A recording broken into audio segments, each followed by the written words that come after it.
Imagine a very quiet morning. Soft light touches the window frame, without urging, without demanding. The first breath of the day is still whole, not yet pulled away by work, news, or expectations. In that moment, you are simply here, listening to yourself. Then the familiar rhythm appears. Every day, we are all pulled by streams of information, social media, responsibilities, and expectations. The mind learns to move fast, react fast, and forget how to pause. Exhaustion does not come from weakness, but from constantly turning outward. On one side is noise, where you try to keep up with the world. On the other side is quiet, where you can return. Chasing pulls you away from yourself. Returning allows you to breathe again. Focusing on yourself is not selfish. It is a return for healing, a rebuilding of the inner foundation. You are not wrong. The world is simply too loud and too fast. The Buddha taught the way back through mindfulness. The mind leads life. And this video opens the path to 8 lessons. Lesson 1, returning to the breath. The first foundation for rebuilding yourself. Rebuilding yourself does not begin with doing more, trying harder, or forcing rapid change. It begins with a very small movement, a return. A return to what is present right now, before you think about fixing anything else in your life. Many people believe that changing their life means changing their circumstances, changing jobs, changing relationships, changing environments. Because of this belief, the more hurried they become, the faster they run, the more the mind loses its direction. Before understanding where they truly are, they already want to go far, and that very rush prevents them from ever touching the inner foundation. From a Buddhist perspective, mindfulness is not a sophisticated technique. It is a doorway back home. It is the moment you stop and realize you are living in this body, this breath, this moment. There is nothing new to create. You only need to recognize what is already here. Look at an ordinary morning. Early light passes through the curtains. The sound of traffic is still distant. Yet the moment the eyes open, the hand reaches for the phone. Messages appear. News flows past. The heart starts to hurry. The mind becomes noisy. The day has not even begun, and the mind is already far away from itself. In that moment, rebuilding is not about controlling the day. It is about noticing. Noticing that you are being pulled. Noticing the slight tension in the chest. Noticing the breath becoming shallow and quick. Simply seeing this means you are already standing at the doorway of return. The Buddha taught that mindfulness is the path to awakening, not because it makes life perfect, but because it brings you back to your true place. Here, right now. Begin with 3 very short steps, about 20 seconds. The first step is to stop. Do nothing else. Open nothing else. Just stop. The second step is to breathe. 1 natural inhale, 1 complete exhale. No control. The third step is awareness. Silently say to yourself, I am being pulled. That is all. When you do this, a very small shift happens. The mind no longer runs entirely on habit. You do not fight the world, but you are no longer swept away by it. In that moment, you are rebuilding yourself with a single breath. Today, I rebuild myself with 1 breath. This sentence is not self-comfort. It is a very real reminder. Each time you return in this way, the inner foundation is gently reset. Let your focus be on you does not begin with big change. It begins with 1 minute that belongs to you. 1 minute where nothing pulls you away. 1 minute to remember that you are living from the inside, not only reacting to the outside. And from here, the true journey of rebuilding begins. Lesson 2, focusing on yourself is not selfish. It is caring for the mind. Focusing on yourself is not turning your back on others. It is caring for the roots so that life can stabilize from the inside. When the mind is nourished properly, actions naturally become harmonious without force. A common distortion for many people is the fear of being called selfish. Because of this fear, we learn to put others first. We respond quickly. We listen more. We help endlessly. Yet we rarely ask whether there is still enough inside us. Exhaustion does not come from being unkind, but from giving while the mind is already empty. From a Buddhist perspective, compassion cannot arise from a depleted mind. When the inside is hollow, kindness easily turns into obligation. When the mind is tired, giving easily becomes silent resentment. The Buddha did not teach people to sacrifice themselves to be praised as good.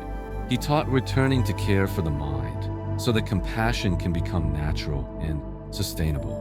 There's a very real experience that many people live with. During the day, you try to please everyone. You help. You stop. You always say yes. But when night comes, lying in silence, you feel empty. No one sees that exhaustion except you. No one hears the inner voice that is quietly drying up. Between pleasing others and forgetting yourself, many people have chosen the first for too long. They are recognized, trusted, and praised as good, but they no longer know what they need. The mind slowly drifts away from the body, and that separation is the beginning of unease. Focusing on yourself is not taking anything away from anyone. It is keeping back the energy necessary so that you do not lose yourself.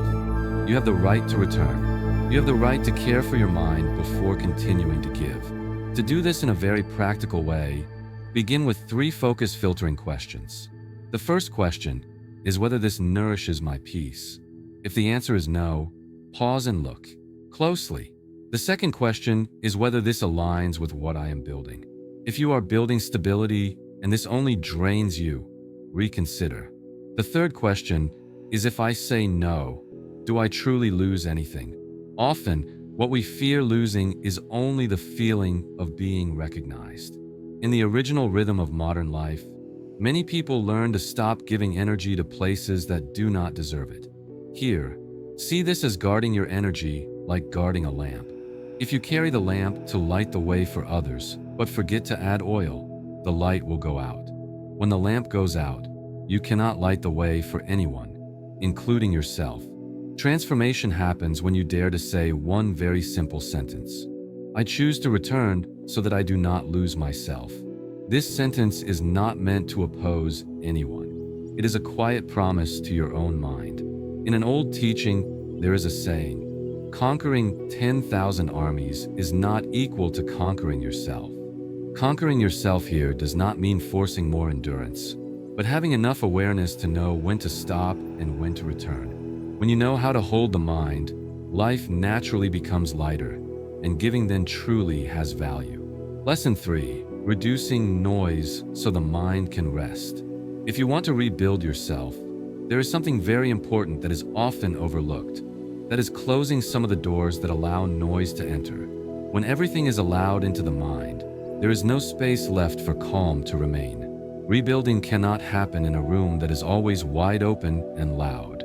A common distortion of modern life is confusing knowing everything with being safe. Many people believe that reading more, updating faster, and reacting quickly will help them control life. But the reality is the opposite. The more you read, the more anxious the mind becomes. The more you follow, the more unsettled the mind feels. Information overload does not make you steadier. It only makes you more tired. From crowds out another, the mind is like water that is always being stirred. You cannot see the bottom of the lake until the water becomes still. It is not that you lack understanding, it is that you lack space. Look at a very familiar experience. You intend to check your phone just a little, just a few minutes. But one notification leads to another piece of content. When you finally look up, an entire hour has passed. The body is still there, but the mind has traveled far away. What follows is a feeling of emptiness, fatigue, and something difficult to name. Between crowds and being alone, between noise and silence, we are often pulled toward noise. Crowds give the feeling of connection, but they also take away presence. Silence at first may feel empty, but it is where the mind gets to rest. Cutting down noise is not escaping life. It is an act of compassion toward yourself. Limits are not meant to punish, but to protect. When you set boundaries, You are not blaming yourself for being pulled away. You are gently choosing to return. Try a very short practice, just 1 minute, whenever you feel the urge to check your phone unconsciously. The first step is to look. Notice your hand reaching out. The second step is to breathe. 1 inhale, 1 exhale. No need to change anything. The third step is to release. Put the phone down if you can. There is no need to win. Just notice. Alongside practice, your environment matters deeply. Rebuilding does not happen only in the mind, but also in how you arrange what surrounds you. Create 2 quiet windows each day, 1 in the morning, 1 at night. These are times with no news, no social media, no reacting. Only you and a slower rhythm of life. Turn off notifications for the 3 applications that pull you the strongest. You do not need to delete them. Just lower their calling voice and place your phone away from your bed. When the body is allowed to rest, the mind finally has a chance to settle. Transformation happens when you realize something very important. Not reacting is also a form of strength. You do not need to respond to everything. You do not need to understand everything. You do not need to participate in every current. In stillness, clarity appears, and from that clarity, you begin to live with more choice, more gentleness, and more steadiness each day. A Buddhist perspective, a mind that is constantly stimulated, cannot settle. When one thought. Lesson 4. Gentle discipline to rebuild yourself each day. Discipline in the Buddhist spirit is not a whip used to strike yourself every day. Discipline is a gentle promise, repeated steadily with awareness. When you want to rebuild yourself, what matters is not forcing yourself to be stronger, but learning how to stay with the path you have chosen. A very common distortion is that we tend to swing between 2 extremes. Either we completely let go, live by feelings, do things when we feel like it, and quit when we do not. Or on the opposite side, we punish ourselves with plans that are too heavy and too strict. Then, when we cannot keep up, we feel disappointed, blame ourselves, and eventually give up. It is not because we are weak, but because the way we discipline ourselves is too rigid. From a Buddhist perspective, the middle way is the sustainable way. Not extreme, not rushed, not neglectful. The middle way does not promise quick results, but it allows you to go very far without burning out. True discipline does not make you more tense. It makes you more stable. Many people have lived through this pattern. The first 3 days are filled with determination. Schedules are full.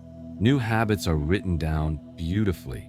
But by the 4th day, the body is tired, the mind feels heavy, and you begin to dislike yourself for not living up to your promise.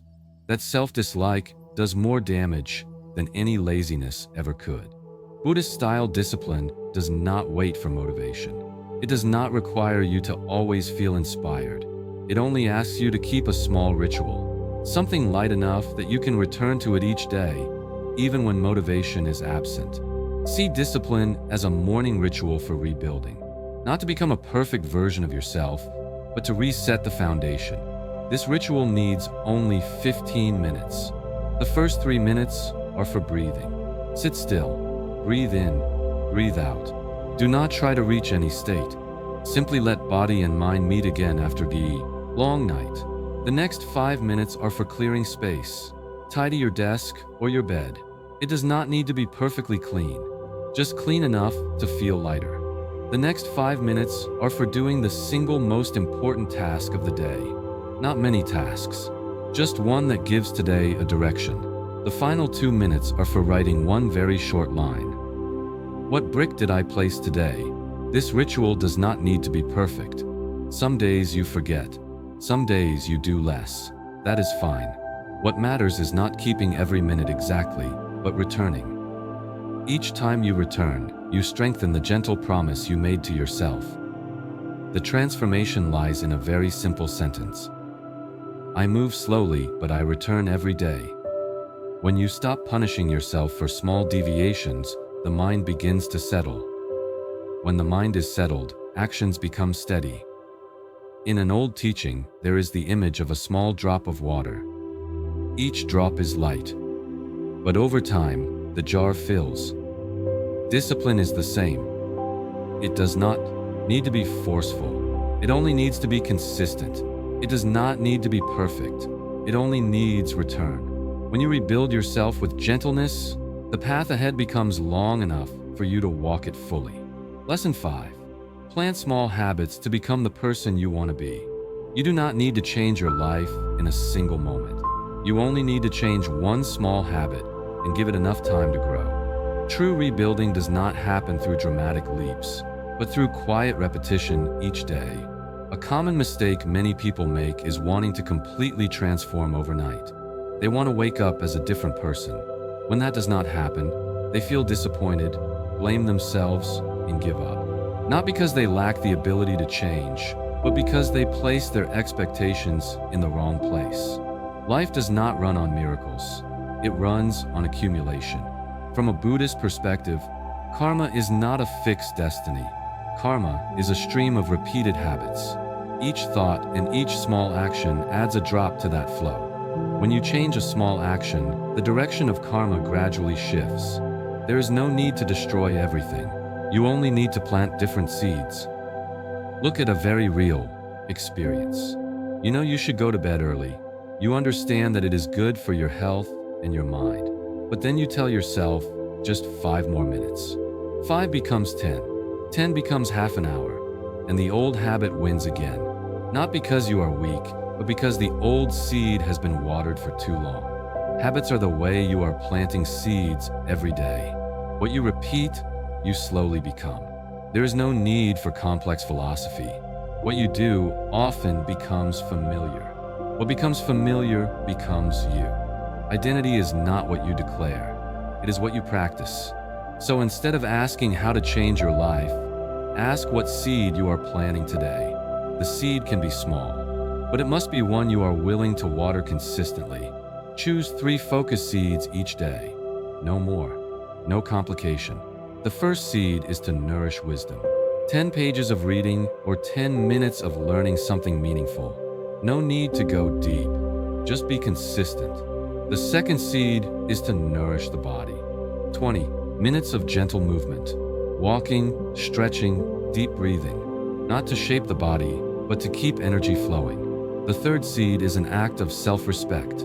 Tidying your space, eating proper meals, or saying no to what drains you. A small act that sends a clear message that you value yourself. Each time you are about to do something, pause for 1 second and ask the anchoring question. Which version of me does this nourish? The exhausted version or the aware version? The avoiding version or the present one? This question is not meant to judge, only to illuminate your choice. Transformation does not arrive with excitement. It arrives quietly. One day, you realize you no longer need to try so hard to do the right thing. One day, you notice that the new habit begins to require less effort.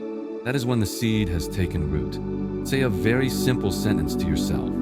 I plant seeds for my future through the small actions of today. You do not need certainty about the outcome. You only need trust in the direction. In the spirit of Buddhist teaching, there's a deep reminder. Light your own torch and walk your path. No one can live your life for you. No one can plant your seeds for you. But every day, you have the chance to choose which seeds you plant. And it is these small seeds that quietly shape the person you are becoming. Lesson 6. Learning from setbacks to rebuild yourself. When the rebuilding journey does not go as expected, many people quickly conclude that something is wrong with them. They tell themselves, I am broken, I am not good enough, I lack perseverance. But the deeper truth is that you are not broken. You are simply building in a way that does not yet fit, and it needs adjustment. The most common mistake when facing failure is personalizing it. We do not see failure as an event. We turn it into a verdict on our self-worth. A broken habit becomes, I am useless. One missed plan becomes, I never follow through. It is this labeling that keeps us stuck for a long time. From a Buddhist perspective, nothing happens randomly or in isolation. Everything arises from causes and conditions. Reflection is not meant for blame, but for seeing clearly. When you see clearly, you know which causes to adjust and which conditions to change.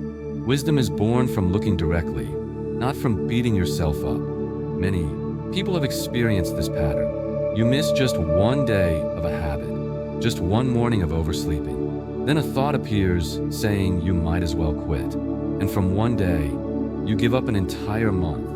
Not because the month is too hard, but because you do not give yourself the chance to return after a small crack. In the spirit of healing, failure is not an ending. It is feedback. It shows where something is not yet stable, where you are overextended, where adjustment is needed. If you know how to listen, failure becomes a very honest teacher.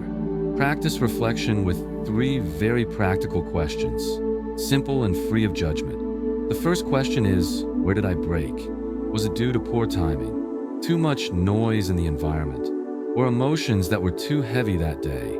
Simply naming the point of break already removes half the self-blame. The second question is, what am I lacking? Is it sleep, support, or a plan that is gentle enough? Many people do not fail because of weak will, but because they are living in a depleted state without realizing it. The third question is, what 1% can I adjust tomorrow? Not fixing everything, not starting over, just one small thing, going to bed 10 minutes earlier, preparing a better environment, or lowering expectations on a tired day. These 3 questions are not meant to create new pressure. They simply help you return to the path through wisdom rather than self-blame. What is important to remember is that you do not need prolonged regret.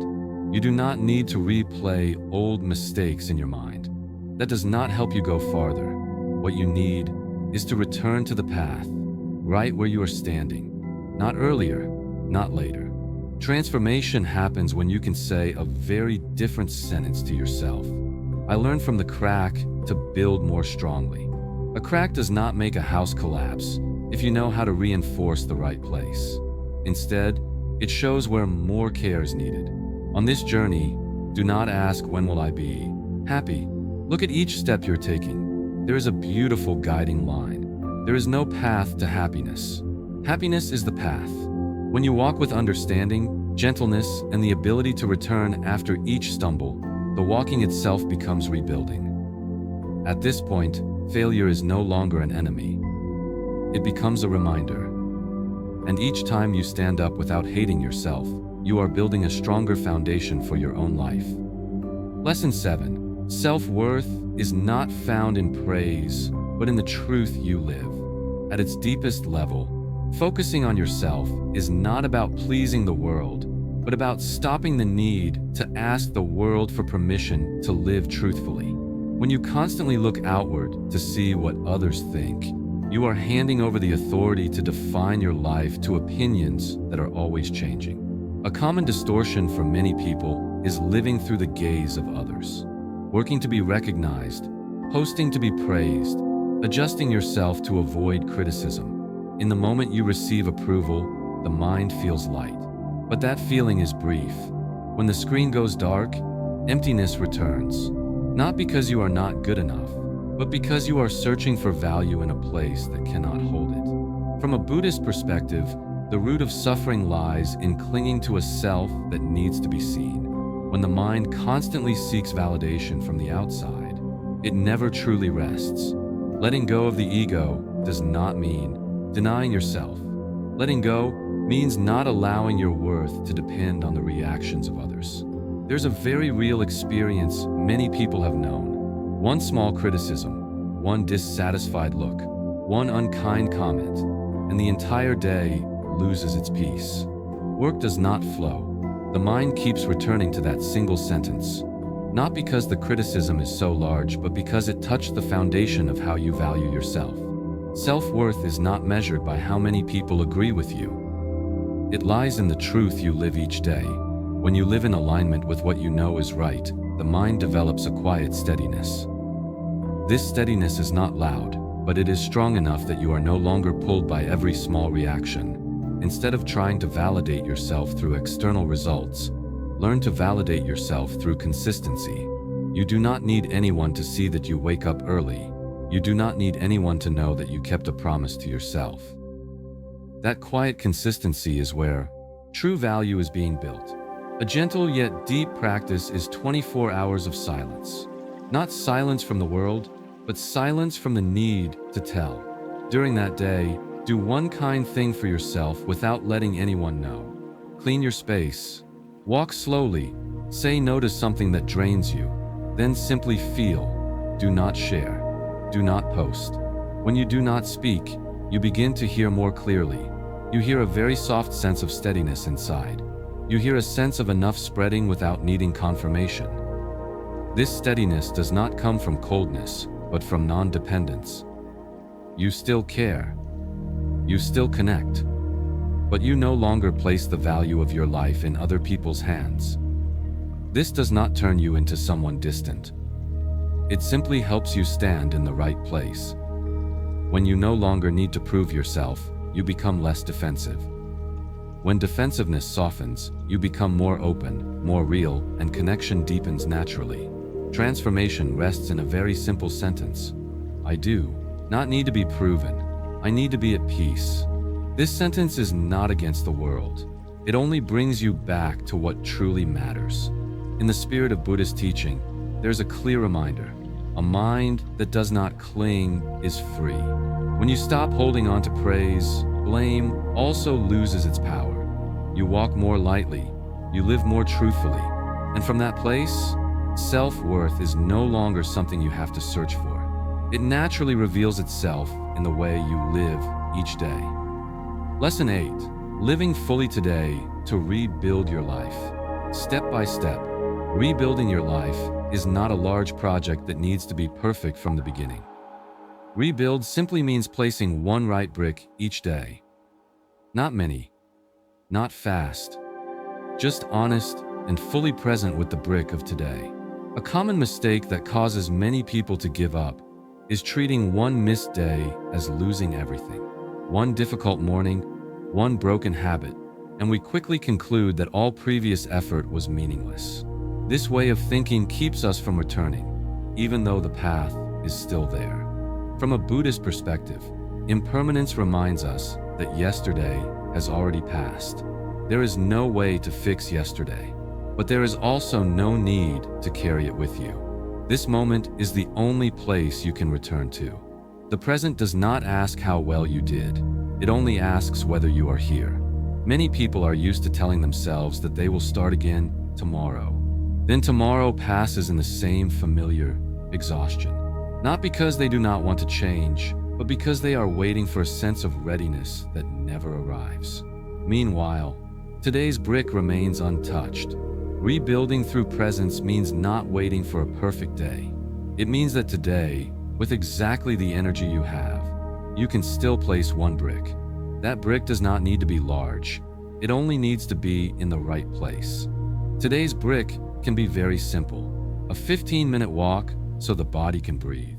A kind meal eaten slowly, without rushing, without a screen. 1 hour without social media so the mind can rest. Or simply 5 minutes of sitting still, feeling the breath move in and out. These things do not change your life immediately, but they bring you back. What matters is not which brick you choose, but that you truly place it. When you do something small with presence, you are telling yourself that today you did not abandon yourself. Each brick carries a very quiet message. I am still here. I am still building. No one needs to see. No comparison is needed. Just continue. To close the day, keep a very short ritual before sleep, about 60 seconds. Lie down. Place one hand on your chest. Feel the heartbeat still moving. Gently ask inside, how much did I return today? No scoring, no analysis, just noticing. Then slowly exhale and let go. Let go of what you did not do. Let go of unnecessary comparisons. Let go even of the idea that you must be better than yesterday. Yesterday has already finished its role. Transformation lives in a sentence you can whisper to yourself. Today I placed my brick, gently but firmly. This sentence does not promise results. It simply confirms presence. When you live this way, each day is no longer a burden to prove yourself. It becomes a space to place something kind. Even if it is very small, it is still part of the home you are building. In the spirit of Buddhist teaching, there's a simple reminder. Live with awareness in the present. When you are truly present with today's brick, you no longer worry so much about the entire wall. The wall forms on its own, brick by brick, and your life is rebuilt from the moments when you do not abandon yourself. We have walked together through a very simple journey. Rebuilding yourself is not about becoming someone else, but about returning to the breath to lay the foundation, reducing noise so the mind can rest, keeping gentle discipline so you do not burn out, planting small habits to grow the future, learning from stumbles with wisdom instead of self-blame, and each day placing one brick with presence. If today you feel tired, you do not need to do anything big. You do not need to be perfect. You only need to be real. Real with your breath, real with your limits, real with the small brick of today. Right after this video, if you wish, practice something very simple. Choose one kind thing for yourself and do it fully. You may also leave one sentence in the comments. Today I placed one brick. Gently. If this video helped you slow down, press like to acknowledge the moment you returned, and subscribe to Buddhist in Life so each day you receive a gentle reminder to keep your focus and live with greater steadiness.